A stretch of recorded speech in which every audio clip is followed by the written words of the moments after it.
Good morning, how are you? I hope सभी लोग अच्छे होंगे। आज हम डिस्कस करेंगे chapter first, chemical reaction and equation का पार्ट नंबर सेकंड। ठीक है, पहले पार्ट में हम लोगों ने डिस्कस कर लिया था कि केमिकल रिएक्शन क्या होती है, केमिकल इक्वेशन क्या होती है। ठीक है, बैलेंस कैसे करते हैं।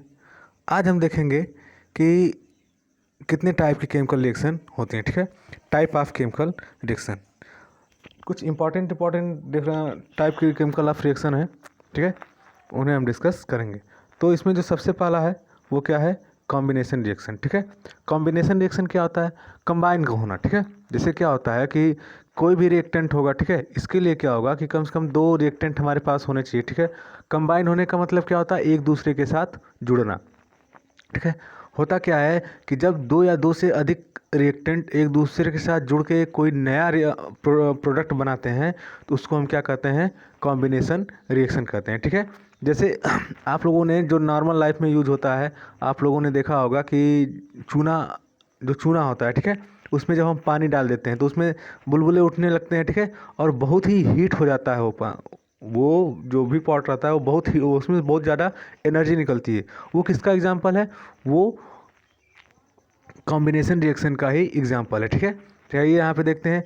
Chemical reaction involve the breaking and making the bonds between atom produce new substance. ठीक है, ये बेसिक की चीज़ है कि जब भी कोई केमिकल रिएक्शन होती है तो उसमें क्या होता है कि एटम्स के जो बॉन्ड होते हैं, जो एक दूसरे से जिसकी वजह से एक दूसरे से कंबाइन होते हैं, वो टूटते हैं, दूसरे बॉन्ड के साथ, दूसरे मॉलिक्यूल के साथ, वो एटम के साथ बॉन्ड बनाते हैं। ठीक है, और उसकी वजह से नया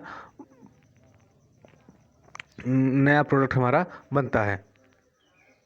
ठीक है, तो यहाँ पे देखिए एग्जांपल क्या है? Calcium hydroxide react vigorously with the water to produce slaked lime. ठीक है, release a large amount of heat. ठीक है, जो कैल्शियम ऑक्साइड होता है, ठीक है, इसको हम क्विक लाइम भी कहते हैं, और ये जब वाटर के साथ रिएक्ट करता है तो क्या बनता है? हमारा स्किल लाइम बनता है। ठीक है, और साथ में क्या होती है? हमारी हीट निकलती है। जैसे यहाँ पे रिएक्शन देखिए देखिए हमारा क्या है?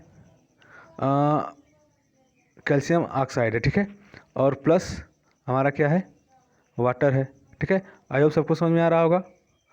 यहाँ पे देखिए जब ये रिएक्शन होता है तो हमारा क्या बनता है? कैल्शियम हाइड्रोक्साइड, Ca ब्रैकेट में OH होल ट्वाइस और प्लस हीट। ठीक है, ये पूरी हीट निकलती है यहाँ से।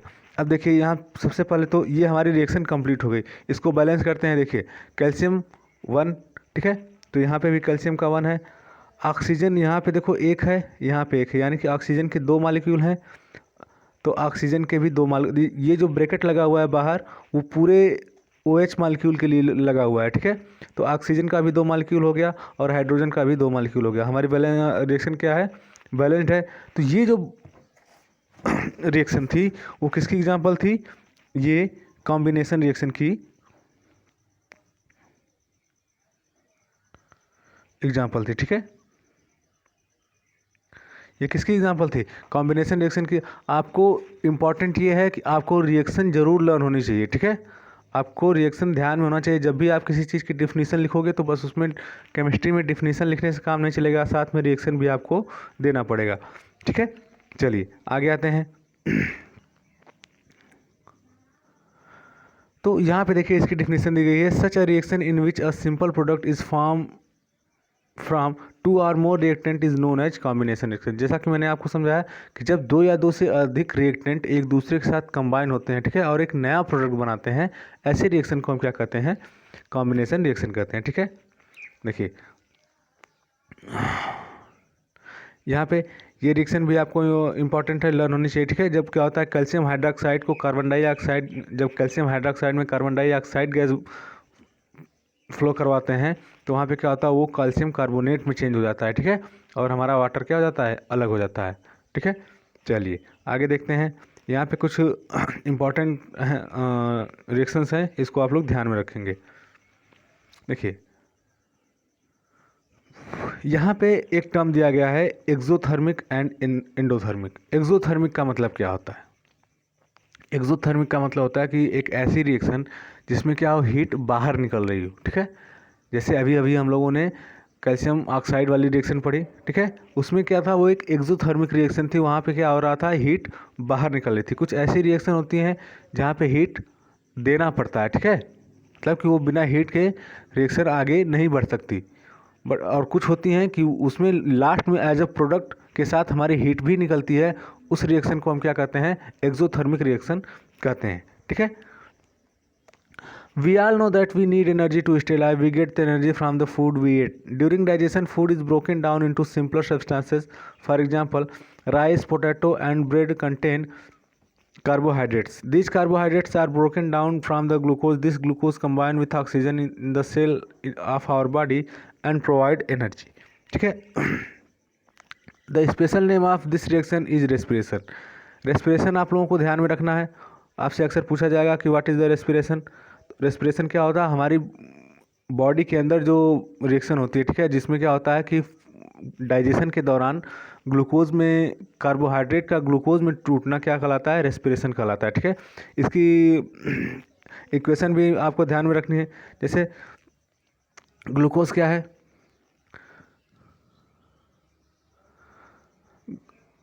देखिए ग्लूकोज क्या है, C6H12O6। ठीक है, अब क्या होगा, इसको जब ऑक्सीजन के साथ ही मिलेगा, ठीक है, +6O2। ठीक है, तो ये किस में चेंज हो जाएगा, ये अभी हमारा क्या था, कार्बोहाइड्रेट था, सॉरी ग्लूकोज हमारा किस में चेंज होगा, कार्बन डाइऑक्साइड में, 6CO2 प्लस वाटर में। ठीक है, 6H2O हमारी इक्वेशन बैलेंस है, 12 हाइड्रोजन है, 6 हमारा कार्बन है। ठीक है, और 6 और 12 6 18 18 हमारे क्या है, ऑक्सीजन। देखो 6 दूना के 12 और 6 18, यानी कि हमारी जो रिएक्शन है वो क्या है, बैलेंस्ड है। ये हमारा क्या था, ग्लूकोज है। ठीक है, और ग्लूकोज किस में टूट जा रहा है, कार्बन डाइऑक्साइड में और वाटर में। तो रेस्पिरेशन में क्या होता है, डाइजेशन के दौरान जब हमारा जो भी कार्बोहाइड्रेट हम लेते हैं, ठीक है, एज अ राइस या हुआ पोटैटो, इन सब में क्या होता है, कार्बोहाइड्रेट होता है, और ये किस में टूट जाता है, ग्लूकोज में टूटता है। ठीक है, और फिर ये ग्लूकोज क्या होता है, ऑक्सीजन के साथ कंबाइन होता है। ठीक है, और उसके बाद हमको एनर्जी मिलती है। ये प्रोसेस पूरी क्या कहलाती है, रेस्पिरेशन कहलाती है। आई होप सबको समझ में आया होगा। The decomposition of vegetable matter into compost is also an example of exothermic reaction. ठीक है, जो वेजिटेबल मैटर होते हैं उनका डीकम्पोज होना भी क्या कहलाता है, एक्सोथर्मिक रिएक्शन का ही एग्जांपल है। ठीक है, अब देखिए, आई होप सबको समझ में आया होगा। कॉम्बिनेशन रिएक्शन क्या होती है, कॉम्बिनेशन रिएक्शन ऐसी रिएक्शन है जिसमें क्या होता है कि दो या दो से अधिक प्रोडक्ट आपस में, दो या दो से अधिक रिएक्टेंट आपस में मिलकर क्या बनाते हैं, प्रोडक्ट बनाते हैं। ठीक है, अब बात करते हैं डीकम्पोजिशन रिएक्शन की। ठीक है, डिकम्पोज होना मतलब कि ब्रेक हो जाना, टूट जाना। ठीक है, इसमें हम देखेंगे कि कोई ऐसा रिएक्टेंट रहेगा, ठीक है, जो दो या दो से अधिक प्रोडक्ट में टूट जाएगा। ऐसी रिएक्शन को हम क्या कहेंगे, डीकम्पोजिशन रिएक्शन कहेंगे। ठीक है, चलिए जैसे यहाँ पे एग्जाम्पल में देखिए, यहाँ पे फेरस सल्फेट दिया हुआ है। ठीक है, जब हम इसको हीट देते हैं, देखिए अब यहाँ पे इसको हीट दिया जा रहा है। ठीक है, इसको हीट दिया जा रहा है, तो ये किस में टूट जा रहा है, फेरिक ऑक्साइड में टूट जा रहा है, प्लस SO2 में, सल्फर डाइऑक्साइड में, और सल्फाइड में, सल्फर ट्राइऑक्साइड में टूट जा रहा है। ठीक है,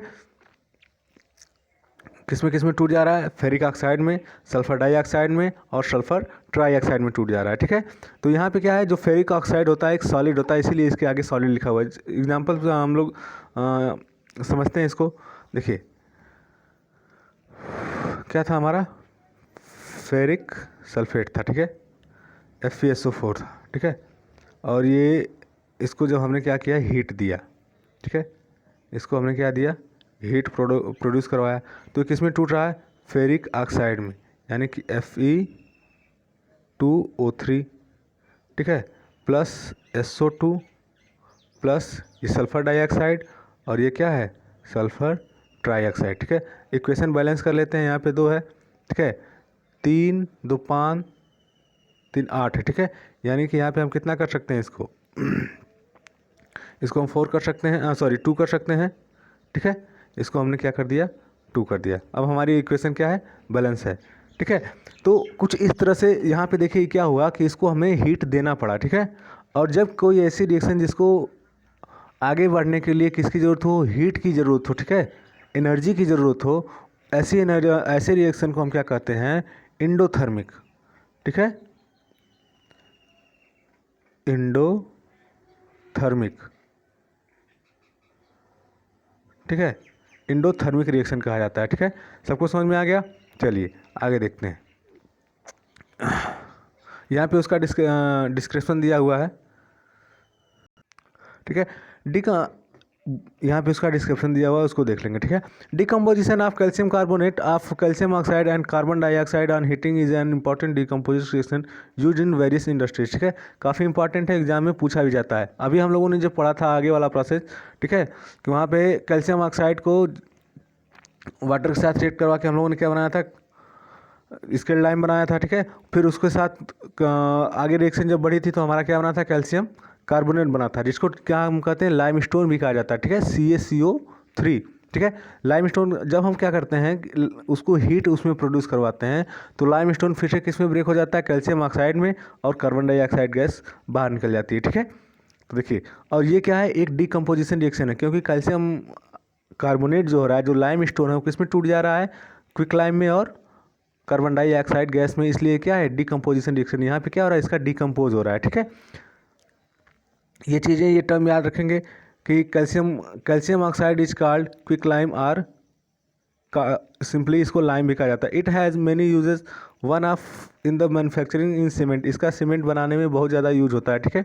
when decomposition reaction is carried out by heating it is called thermal decomposition, ठीक है। यहाँ पे एक नया टर्म आया है, थर्मल डिकम्पोजिशन। क्या होता है, जब कोई ऐसी रिएक्शन जो क्या हो कि हीट की वजह से क्या हो, एक ऐसी डिकम्पोजिशन रिएक्शन जो क्या हो, हीट की वजह से आगे बढ़े, वो क्या कहलाती है, थर्मल डिकम्पोजिशन कहलाती है, ठीक है।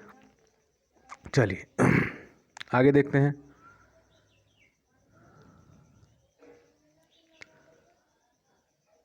यहाँ पे देखिए इलेक्ट्रोलाइसिस ऑफ वाटर दिखाया गया है, ठीक है। जो इलेक्ट्रोलाइसिस ऑफ वाटर है, काफ़ी इंपॉर्टेंट टर्म है, ठीक है। यहाँ वाटर अपने मॉलिक्यूल्स में टूट जाता है इलेक्ट्रोलाइसिस करवाने पे, तो इस फिगर को आप लोग ध्यान में रखेंगे, ठीक है। होता क्या है इसमें कि जब बैटरी का हम स्विच ऑन करते हैं, ठीक है, इसमें क्या होता है, पूरा फंक्शन लगा होता है, एनोड होता है, कैथोड होता है, ठीक है, और टेस्ट ट्यूब होती है, और यहाँ पे क्या होता है कि इसमें as a graphite rod use की जाती है, ठीक है, और ये वाटर होता है। जब इसकी इलेक्ट्रोलाइसिस करवाई जाती है, स्विच ऑन किया जाता है, तो धीरे धीरे ये अपने मॉलिक्यूल्स में ब्रेक होना स्टार्ट कर देता है, ठीक है। अब वाटर में H2O में क्या मॉलिक्यूल्स हैं, हाइड्रोजन एटम है और ऑक्सीजन एटम है, तो वो धीरे धीरे क्या होता है, अपने मॉलिक्यूल्स में टूटना स्टार्ट हो जाता है, और यही पूरी प्रोसेस क्या कहलाती है, इलेक्ट्रोलाइसिस ऑफ वाटर कहलाती है, ठीक है। इसको हम क्या रखेंगे, ध्यान में रखेंगे। चलिए आगे देखते हैं। अब बात करते हैं किसकी, डिस्प्लेसमेंट रिएक्शन की। डिस्प्लेसमेंट रिएक्शन क्या होती है, एक जगह से दूसरी जगह पे डिस्प्लेस हो जाना, ठीक है।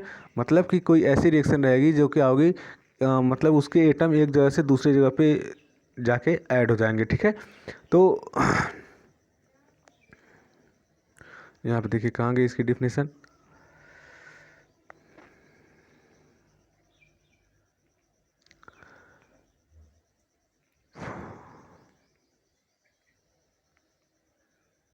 देखिए डिस्प्लेसमेंट रिएक्शन क्या होती है कि इसमें देखो कुछ ऐसे एटम होते हैं जो ज़्यादा रिएक्टिव होते हैं, कुछ ऐसे एटम होते हैं वो कम रिएक्टिव होते हैं, ठीक है। होता क्या है कि जो ज़्यादा रिएक्टिव होते हैं वो कम वाले को क्या करते हैं, डिस्प्लेस कर देते हैं, और उसकी जगह क्या होते हैं, खुद जुड़ जाते हैं, ठीक है। जैसे हम लोग एग्जांपल में समझते हैं, जैसे हमारा क्या है कि जिंक है, ठीक है, प्लस हमने क्या किया, कॉपर सल्फेट ले लिया, ठीक है, CuSO4। अब इसको हमने रिएक्ट करवाया। होता क्या है कि जो जिंक है ना, वो कॉपर से क्या है, ज़्यादा रिएक्टिव है, तो कॉपर को क्या कर देगा, ये कॉपर को रिप्लेस कर देगा, इसको अपनी जगह से भगा देगा, ठीक है। अब हमारा जो प्रोडक्ट बनेगा वो क्या बनेगा, वो बनेगा ZnSO4, मतलब कि जिंक सल्फेट बनेगा, ठीक है। और प्लस हमारा कॉपर क्या हो जाएगा, कॉपर हमारा अलग हो जाएगा, ठीक है, कॉपर हमारा क्या हो जाएगा, अलग हो जाएगा। तो ये थी डिस्प्लेसमेंट रिएक्शन। इसी तरह देखिए यहाँ पे लेड है और कॉपर क्लोराइड के साथ इसका रिएक्शन करवाया जा रहा है, कॉपर क्लोराइड के साथ इसका रिएक्शन करवाया जा रहा है, तो ये क्या हो रहा है कि लेड क्लोराइड में चेंज हो जा रहा है। मतलब यहाँ पे क्या हुआ कि यहाँ पे देखिएगा, कॉपर क्या था, लेड से कम रिएक्टिव था, ठीक है। यानी कि लेड ज़्यादा रिएक्टिव है, इसने कॉपर को रिप्लेस कर दिया, डिप्लेस कर दिया, ठीक है, और उसकी जगह खुद जुड़ गया, ठीक है, लेड क्लोराइड से जुड़ गया और कॉपर हमारा क्या हो गया, अलग हो गया, ठीक है। आई होप सबको समझ में आया होगा। तो आज के लिए इतना ही रहने देते हैं, ठीक है। और जो भी मैंने ये तीनों रिएक्शन समझाई हैं, इसको आप अपने कॉपी में अच्छे से नोट करेंगे, ठीक है। आपके कॉपी में रिएक्शन ज़रूर होनी चाहिए, ठीक है। केमिस्ट्री में सबसे इम्पॉर्टेंट है रिएक्शन। तो आज के लिए इतना ही। आगे वाली वीडियो में हम लोग डबल डिस्प्लेसमेंट रिएक्शन डिस्कस करेंगे, ठीक है। Okay students, have a good day.